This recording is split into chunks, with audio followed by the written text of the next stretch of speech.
अरे अरे अगर तू सोचत हूँ कि तू छोड़ देलू तो सुना हमके कोनो दिक्कत ना।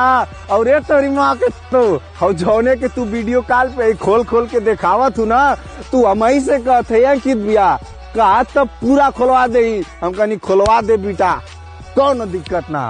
इसलिए तो मुझे इससे नफरत है जी।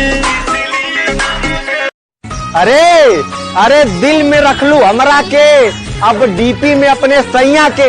अरे दिल में रख लू हमरा के, अब डीपी में अपने सैया के। साला बेवफा तो के कहीं कि समैया के दुनिया में खातिर बरसा के तू दगा कहिला। अरे अरे आदत रहे हमार हंसे का, तू तो रोवे सिखा देलू। अरे आदत रहे हमार हंसे का, तू तो रोवे सिखा देलू। अरे 4 दिन का लवंडिया पूरा नाच नचा देलू। हमारा घर भर के लोग तो के जानत रहे, हमार मम्मी पतो तो के मानत रहे। अरे अरे दिल में रख लू हमरा की, अब डीपी में अपने सैया के।